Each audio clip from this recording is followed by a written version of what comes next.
आपको देश के इस बजट से जुड़ी बड़ी बातें बताते हैं। सरकारी बैंकों के लिए 20,000 करोड़ का बजट रखा गया। 100 सैनिक स्कूल खुलेंगे। वित्त मंत्री ने अपने बजट पेश करने के दौरान कहा 75 से ज्यादा उम्र के लोगों को आईटीआर भरने की जरूरत नहीं होगी।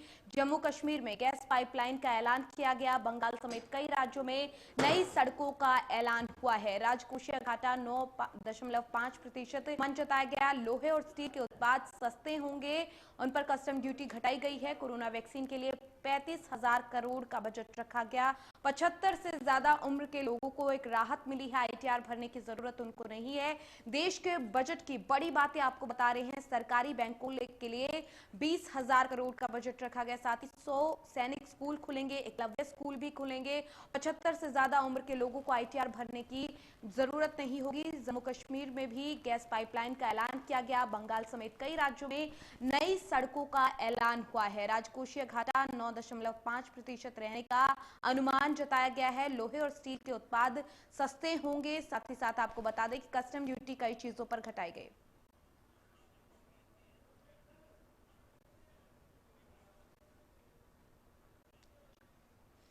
वहीं बजट को लेकर तमाम पार्टियों के रिएक्शन हम आप तक पहुंचा रहे हैं। इस बीच में हिमाचल कांग्रेस के अध्यक्ष कुलदीप राठौर हमारे साथ यहां पर जुड़ गए हैं। कुलदीप जी, बहुत स्वागत है आपका इंडिया न्यूज पंजाब हिमाचल पर।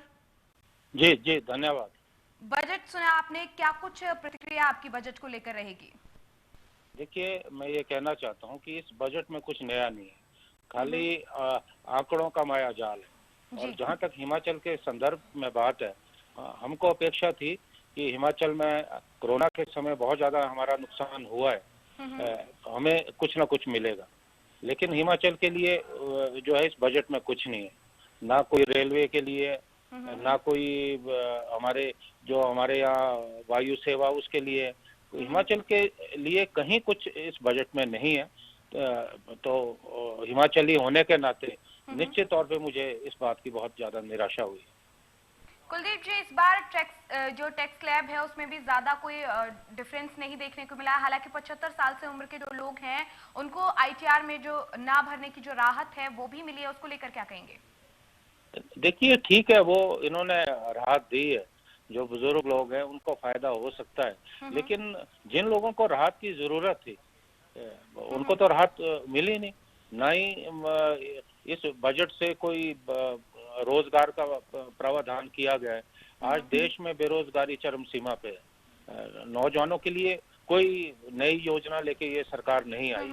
उसी तरह चाहे हमारे किसान हो, हमारे जो व्यापारी हो, छोटे दुकानदार हो, जो कोरोना के समय में जिनका जो है व्यवसाय चौपट होकर रह गया है, तो सरकार की तरफ से ऐसी कोई योजना नहीं। जी कुलदीप जी, अगर बात की जाए, जैसे आप विपक्ष में हैं, लेकिन अगर बात करें कि पूरे बजट में कोई ऐसी चीज जो आपको लगा हो कि हाँ, सरकार के इस बजट में ये चीज अच्छी है, ये चीज खास है जो पहले के बजट में नहीं है। हालांकि आपने कहा कि पहले से कुछ अलग नहीं है, लेकिन कोई एक ऐसी चीज तो आपको लगी होगी। देखिए, मैं ये कहना चाहता हूँ कि सरकार ने जो हमारा माइनस जो नेगेटिव ग्रोथ चल रही है, उस ग्रोथ को जो है इस बजट से जो कमियां हैं उन कमियों को जो है छुपाने का प्रयास किया। लेकिन there is nothing, there is no silver lining, कुछ है ही नहीं बजट में। होता तो निश्चित तौर पे कहीं हमको लगता हम प्रशंसा करते। और मैं तो इसलिए भी इस बजट से निराश हूँ क्योंकि जो वित्त राज्य मंत्री है वो हिमाचल प्रदेश से। हमें पूरी उम्मीद थी कि कुछ मिलेगा। हमारे जो भारतीय जनता पार्टी के राष्ट्रीय अध्यक्ष हैं वो भी हिमाचल से। हम पहाड़ी राज्य हैं, हमारे यहाँ संसाधनों की बहुत ज्यादा कमी है और कोरोना के समय में तो हमारी अर्थव्यवस्था चौपट होकर रह गई है। लेकिन इस बजट में जो है हिमाचल के लिए कुछ नहीं। जी कुलदीप जी, थोड़ी देर पहले स्वास्थ्य मंत्री को सुन रहे थे जिनकी तरफ से धन्यवाद जताया गया है, लेकिन उनकी तरफ से ये कहा गया कि स्वास्थ्य जो क्षेत्र है उसको बड़ी प्राथमिकता इस बार में दी गई है। हिमाचल की अगर बात करें, हिमाचल भी फार्मा क्षेत्र में कहीं ना कहीं एक बड़ा मुकाम हासिल किया हुआ है आज के वक्त में। उस जो स्वास्थ्य विभाग को लेकर, स्वास्थ्य क्षेत्र को लेकर जिस तरीके का बजट रहा, उसको किस तरीके से देखते हैं? देखिए, मैंने पहले कहा कि ये आंकड़ों का माया जाल है, लेकिन वास्तविकता में क्या होता है वो तो समय आने पे पता लगेगा। प्रधानमंत्री जी ने 20 लाख करोड़ जो है वो स्वीकृत किए कोरोना के समय, लेकिन धरातल तक कितना पैसा पहुंचा? और हम तो बार बार पूछते रहे हिमाचल के मुख्यमंत्री से कि केंद्र ने इतना बड़ा पैकेज दिया है, हिमाचल को क्या मिला? हिमाचल को कुछ नहीं मिला। तो ये सारी बातें जो है मन को बहलाने के लिए, लेकिन वास्तविकता में जमीनी स्तर पे कुछ होने वाला नहीं। जी, बहुत शुक्रिया कुलदीप जी, आप हमारे साथ यहाँ पर जुड़े, बजट को लेकर अपनी राय आपने रखी।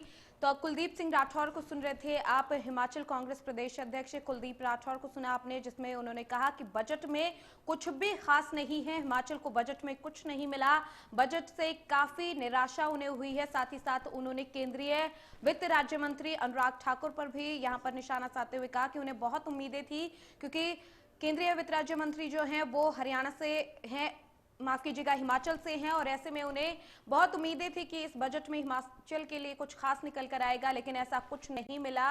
ये राठौर की तरफ से कहा।